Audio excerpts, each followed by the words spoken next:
In a U-turn in policy, U.S. President Joe Biden's administration informed that it will support a proposal submitted to the World Trade Organization to suspend intellectual property rights on vaccines against COVID-19.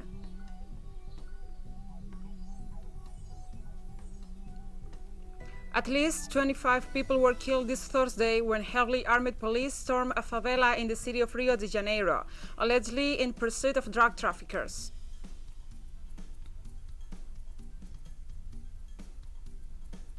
Violent repression by state security forces against anti-government demonstrators in Colombia continues, with at least 37 people killed.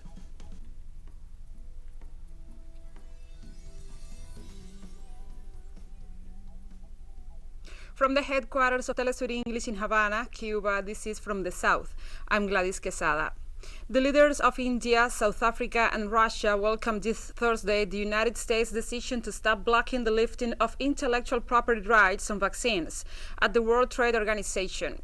The waiver will allow massive domestic production of vaccines across the world. Meanwhile, pharmaceutical giants' shares plunged at stock markets in reaction to the news.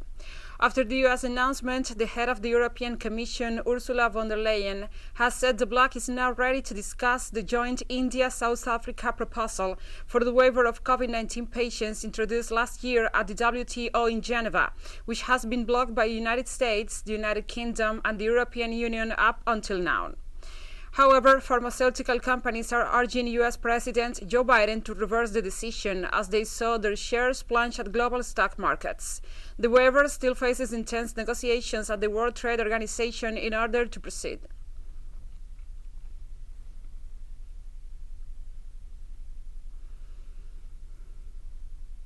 On Thursday, Russian President Vladimir Putin said he supported the idea of a waiver on patent protections for coronavirus vaccines, as Russia registered its fourth virus jab called Sputnik Light.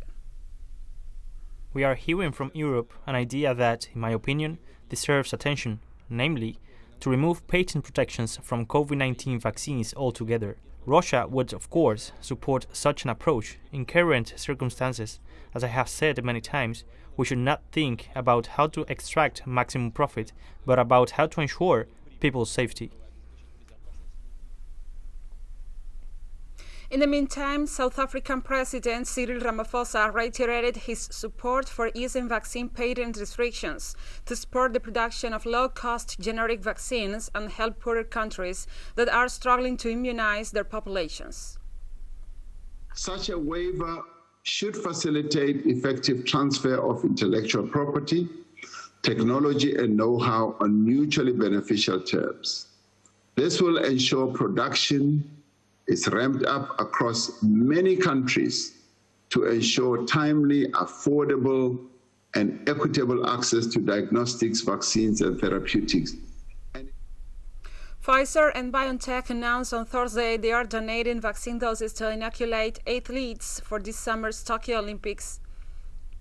According to a joint statement, the pharmaceutical consortiums say they will donate doses to help vaccinate athletes and their delegations who are taking part in the Olympic and Paralympic Games. Delivery is also expected to begin later this month. Thomas Bach, the president of the Olympic Committee, said that the donation of vaccines is another tool in the toolbox of measures to help make the Tokyo Olympic and Paralympic Games safe and secure for all participants and to show solidarity with the Japanese host.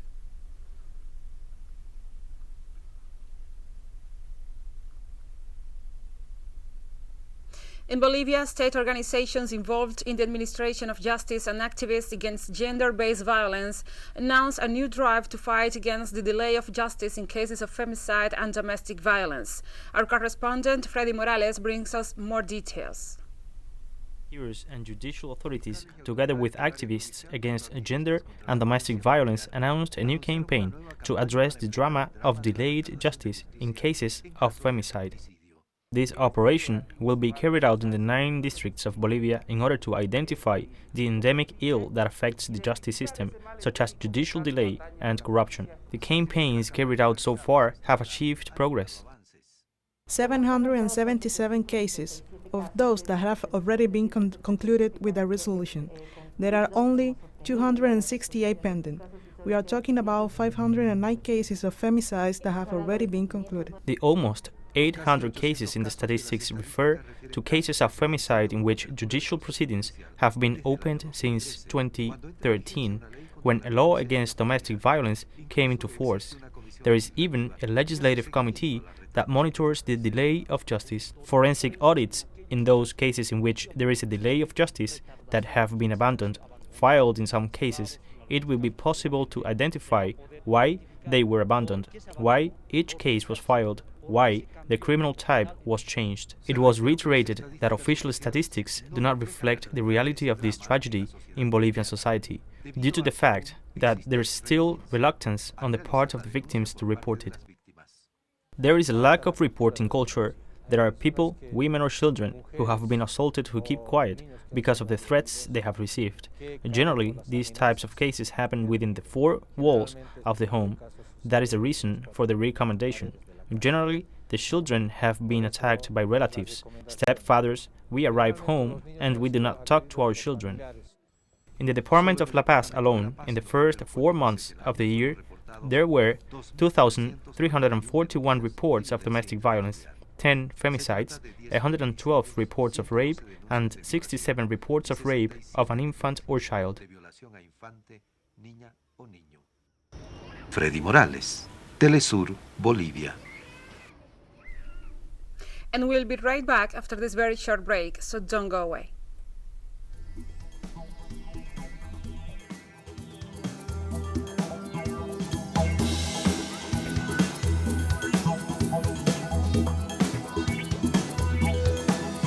Welcome back to From the South.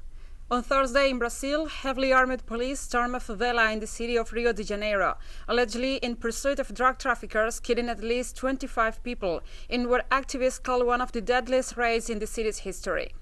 Videos showing the aftermath of the shooting were shared online.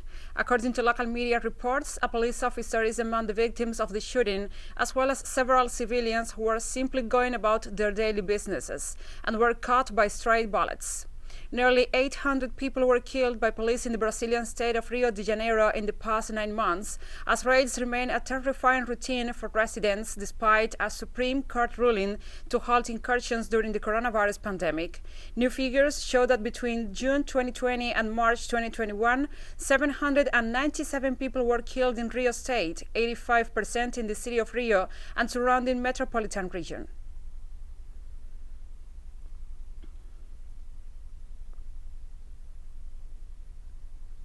Guatemala's disaster relief authorities remain on high alert this Thursday due to renewed activity at Pacaya volcano following a brief pause after one of the most extensive activity episodes in recent years. According to the Specialized National Institute, a new lava flow started on Thursday after the volcano registered a change of activity from explosive to effusive on April 29th, meaning the lava is steadily flowing out of the volcano onto the ground and causing a new fissure on its northwest flank. Taking into consideration this new activity, the Pacaya National Park authorities decided to maintain restrictions on climbing the volcano. However, authorities stated that no local communities are currently at risk of being affected by the new lava flow, but it's too early to predict how this new eruptive episode will evolve.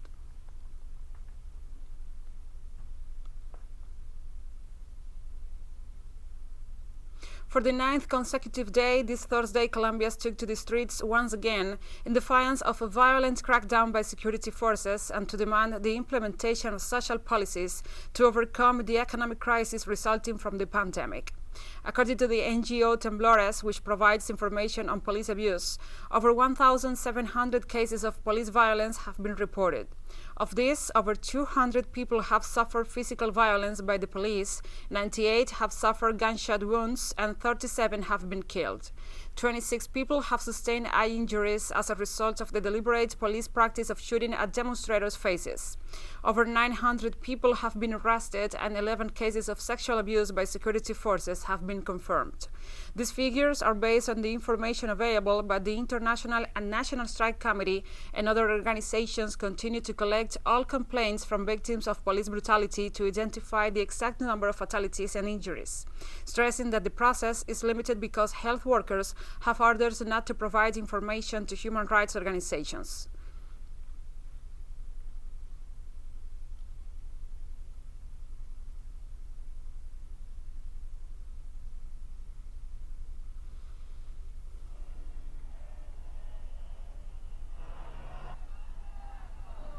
In Colombia this Thursday, the National Strike Committee met with congressional representatives in a virtual public hearing in order to voice the population's demands.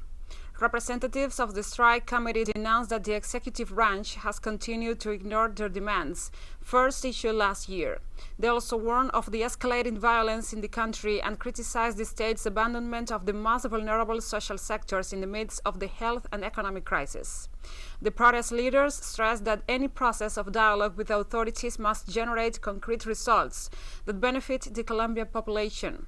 At the same time, they called for an end to the state security forces' violent repression of the mobilizations that have been ongoing for the past 9 days, demanding the total withdrawal of the progressive neoliberal reforms proposed by the government of Iván Duque to the tax, health, and pension systems. So the first thing the government has to do in order to negotiate with us is to remove the army from where it has no reason to be. The army back to the barracks, the anti-riot squad should be dismantled, and a new code for the relationship between the police and citizens. We need guarantees for this democracy to become sound again, so that life, dialogue, reason, understanding, and debate prevail over the massacre. Likewise, spokesperson for the patriotic movement, Olga Quintero, stated that the non-compliance of the 2016 peace agreements, and also said that 101,000 social and community leaders have been murdered in the country since the signing of the pact. First of all, to say that there are many motivations to go out and that keep us mobilizing in the national strike. It is not only the issue of the tax reform, it is in defense of life. Unfortunately, it is necessary to recall and not forget that more than 1,100 leaders have been killed since the peace agreement, and more than 270 signatories to the peace accords have been assassinated. First and foremost, this is about life, and in their territories they are ending this very important life. We'll take a short break now. Join us again after this.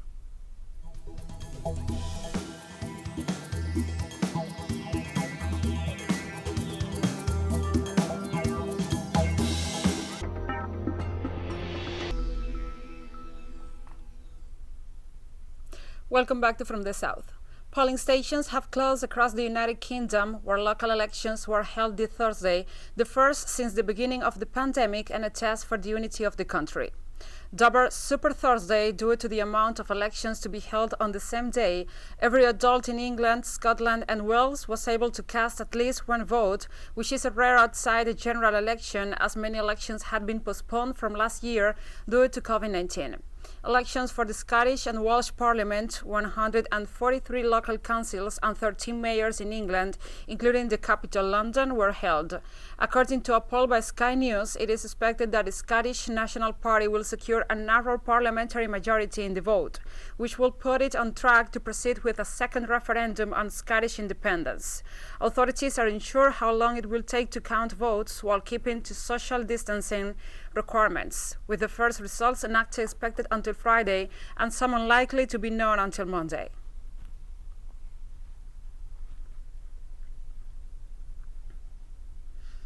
On Thursday, people across Scotland went to the polls in an election that could act as a prior step to the breakout of the United Kingdom.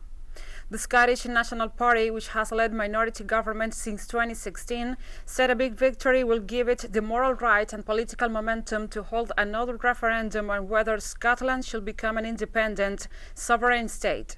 Party leader Nicola Sturgeon argues that Brexit has further fueled the case for Scottish independence by dragging Scotland out of the European Union against its will. The UK as a whole voted in 2016 to leave the bloc, but a majority of Scottish voters voted to remain in the European Union. Sturgeon said that if she wins a majority, she will pass legislation through the Scottish Parliament for a new independence referendum, forcing British Prime Minister Boris Johnson to challenge the law in court if he wants to stop it. Well, I hope the SNP win because we're looking for a second independence referendum, especially since we've now left the EU. I'm also hoping that the Greens will hopefully get a couple more seats because I think that climate change is something that really needs to be addressed now. So hopefully less seats for Conservatives. Hoping that the SNP don't get in, but I think they will. But I'd like Labour to do it because I think SNP are just too focused, to me, independence, which I don't want. I'd rather be stuck together. We've got the healthcare needs to get taken care of, get out of COVID, get businesses back up and running, get unemployment, people back to work. This Thursday, White House Deputy Press Secretary Karine Jean-Pierre reiterated the United States' support for Ukraine to join the North Atlantic Treaty Organization and what she called its border fight against Russian aggression. In June 2020, NATO recognized Ukraine as an exchange opportunities partner, pointed to his provision of troops to alliance operations in Afghanistan and Kosovo, involvement in drills and contributions to the NATO response force.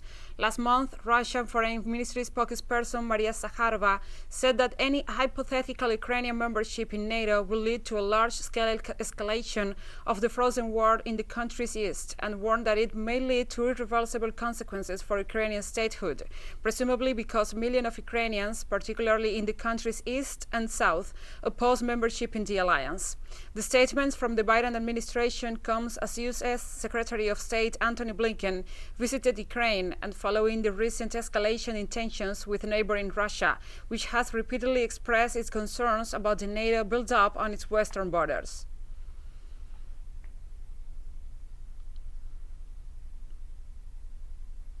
In a telephone conversation with his Turkmen counterpart on Thursday, Chinese President Xi Jinping called for joint efforts to lift the strategic partnership between China and Turkmenistan to new levels and to provide a major boost for both countries' development.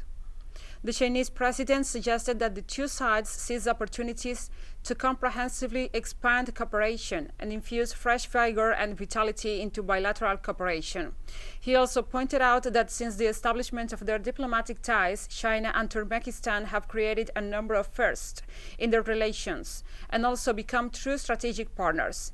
Xi added China is ready to work with Turkmenistan to strengthen energy cooperation in such areas as natural gas, import more high-quality products from the country, deepen cooperation in interconnectivity, and expand digital and aerospace cooperation.